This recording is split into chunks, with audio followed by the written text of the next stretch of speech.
For thousands of years, the few have used knowledge as power to control the many and profit from their ignorance. Over hundreds of generations, the masses have outsourced their thinking and unquestioningly consumed products of deception. Today, as a result, the non-elected rulers continue to persuade us to adopt their limited perspectives.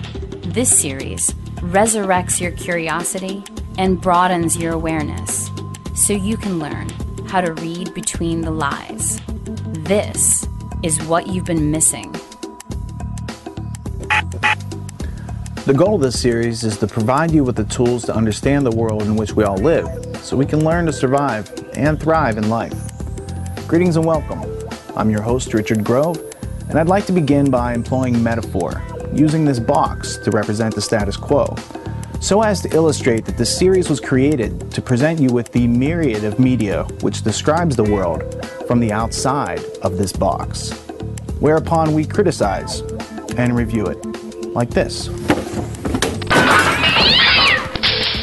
What you've been missing is an educational exploration designed to stimulate you and your potential, to resurrect your curiosity, and to inspire you to think critically so your decision-making and realization of enjoyment in life goes off the charts. Submitted for your approval, this is the episode pilot of What You've Been Missing, titled Exposing the Noble Lie.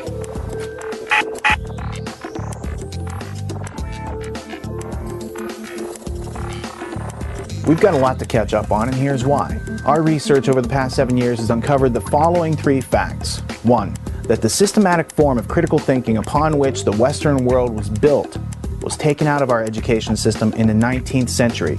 2, as a consequence of our education system being censored, those of us born in the 20th century were easily shaped, conditioned, and manipulated by sophisticated forms of propaganda and public relations, leaving us in a world based on illusions of knowledge and not actually knowledge itself. And 3, as a consequence of points 1 and 2, those of us inhabiting the 21st century are faced with problems that seem to be unsolvable and pressures and responsibilities for which we are not educated to be successful at resolving. There is a curse on mankind. It is a curse so well known that we never talk about it, we never discuss it. It is a curse that says that you and yours will never rise.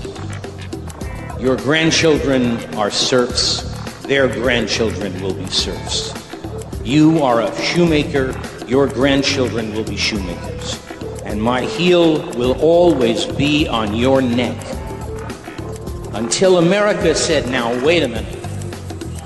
If you're lucky, if you've got guts, if you can take the crap that life throws at you, if you can get here, you might rise.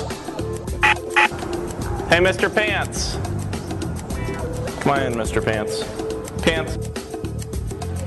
It's hard to say why that particular bullet was shot, but you know, it's a neighborhood where a lot of things are changing, where a lot of people are upset, where people have been pushed out of their homes by real estate value, not being able to pay the taxes, whatever else.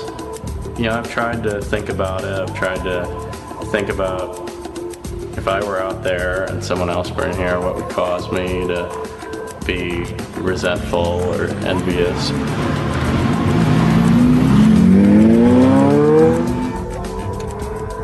The south side of Chicago is one of the poorest inner-city communities in America. But now rich people are moving in and creating some serious changes in the neighborhood.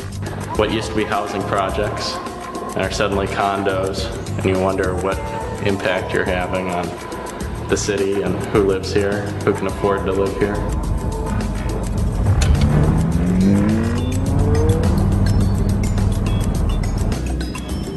Three big tools have been used in a lot of areas.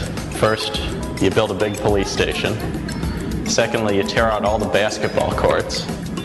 And lastly, if there's a local public school that poor people attend, you tear down the school. This land is worth more than what the niggas over here can give them. So What can you do with them? Displace them, and the ones that you don't want over here, you get rid of them. You get rid of them. You know, and what you use as an excuse, use the drug dealers, use the cocaine houses. This is my son. Come here. This is my son. Do you feel like your kids have an opportunity to get rich in this country? Hell no. Hell no. They ain't no rappers. My kids ain't gonna be rappers. They ain't gonna be rich. It's easier to just cleanse the earth of these people, send them to the far reaches of the universe, and the mayor's office will build a big police station, build a bunch of townhouses, the yuppies will buy in and bourgeoify it, and suddenly we'll have a community. Yeah, there'll be a bunch of people displaced. Yeah, there'll be a bunch of crime problems, but it's easier. We found the easy solution. Charles Darwin did not invent the term survival of the fittest. That was Herbert Spencer, a social Darwinist who thought that if we just allowed the rich to get richer, that was good for society because we want to discourage the poor from having a lot of children and basically surviving. That kind of social Darwinist notion has stayed alive in certain quarters, and I believe that it is there behind much of the economic policies we are now seeing.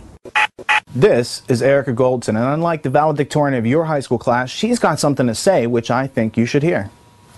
Hey, this is Erica Goldson. No, I just said that. Play the part where she proves that she's outgrown her provisional self-esteem.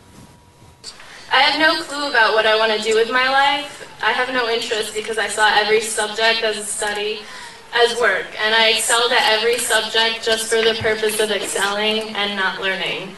And quite frankly, I'm very scared. John Taylor Gatto, a retired school teacher and activist critical of compulsory schooling, asserts, "We could encourage the best qualities of youthfulness, curiosity, adventure, resilience, the capacity for surprising insight simply by being more flexible about time, texts, and tests, by introducing kids into truly competent adults, and by giving each student what autonomy he or she needs in order to take a risk every now and then." But we don't do that. Between these cinder block walls, we are all expected to be the same. We are trained to ace every standardized test, and those who deviate and see light through a different lens are worthless to the scheme of public education, and therefore viewed with contempt.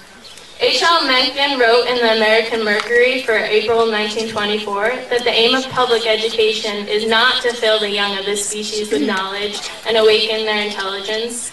Nothing could be further from the truth. The aim is simply to reduce as many individuals as possible to the same safe level, to breed and train a standardized citizenry, to put down dissent and originality. That is the aim in the United States. To illustrate this idea, doesn't it perturb you to learn about the idea of critical thinking? Is there really such a thing as uncritically thinking? To think is to process information in order to form an opinion. But if we are not critical when processing this information, are we really thinking? Or are we mindlessly accepting other opinions as truth? I must retrain myself and constantly remember how insane this ostensibly sane place really is. And now here I am in a world guided by fear, a world suppressing the uniqueness that lies inside each of us, a world where we can either acquiesce to the inhuman nonsense of corporatism and materialism or insist on change. We are not enlivened by an educational system that clandestinely sets us up for jobs that could be automated, for work that need not be done, for enslavement without fervency for meaningful achievement. We have no choices in life when money is our motivational force. Our motivational force ought to be passion, but this is lost from the moment we step into a system that trains us rather than inspires us. We are more than robotic bookshelves, conditioned to blurt out facts we were taught in school. We are all very special. Every human on this planet is very special. So aren't we all deserving of something better? Of using our minds for innovation rather than memorization, for creativity rather than futile activity, for rumination rather than stagnation? We are not here to get a degree to then get a job so we can consume industry-approved placation after placation. There is more and more still. The saddest part is that the majority of students don't have the opportunity to reflect as I did. The majority of students are put through the same brainwashing techniques in order to create a complacent labor force working in the interests of large corporations and secretive government. And worst of all, they are completely unaware of it. I will never be able to turn back these 18 years. I can't run away to another country with a different education system, perhaps meant to enlighten rather than condition. This part of my life is over, and I want to make sure that no other child will have his or her potential suppressed by powers meant to exploit and control. It's as if she's describing, what's that phrase? What we've got here is failure to communicate. It would then appear that to solve the problems that we all face as human beings, we need to do some learning, communicating, and collaborating. So let's start to figure out how we can apply our minds and a systematic form of critical thinking to start solving our problems so that we can have less of this. Depopulation should be the highest priority of foreign policy towards the Third World. Henry Kissinger, 1974. There's a need for a new world order. And more of this.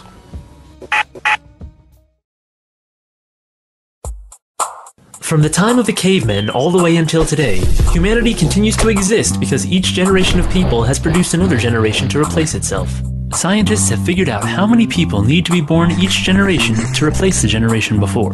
That number is 1 person per person. All things being equal, this creates perfect demographic balance.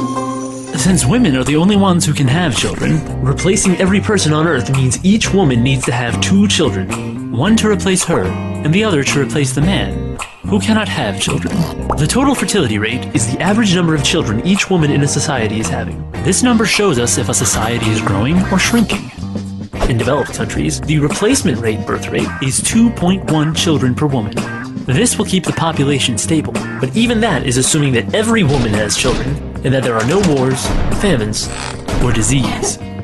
In the real world, disasters happen all the time, and sadly not all children reach adulthood, especially in poor countries. This pushes their replacement rate up to 3.3 children per woman. Since not every woman wants to have children, in order to keep the population stable, some women need to have more than 2.1 children to balance the birth rate with the women who are only having 1 or no children at all. Maintaining this balance is of the utmost importance. If society does not at least replace itself every generation, human numbers begin to fall exponentially. Economic and social problems appear as elderly people retiring begin to outnumber young people entering the workplace. This is already happening all over the developed world. Many of the world's nations are only barely replacing themselves, while a growing majority have birth rates below replacement, some as low as 1.8 or even 1.2 babies per woman. Many societies are facing a very real danger: extinction.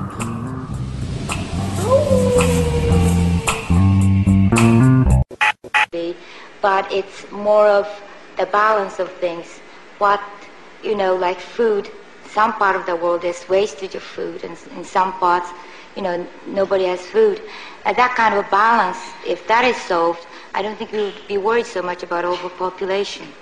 I think it's a bit of a joke the way people have made this overpopulation thing into a kind of myth. I don't really believe it, I think whatever happens will balance itself out and work itself out. And it's all right for us all living saying, oh, well, there's enough of us, so we won't have any more. Don't let anybody else live.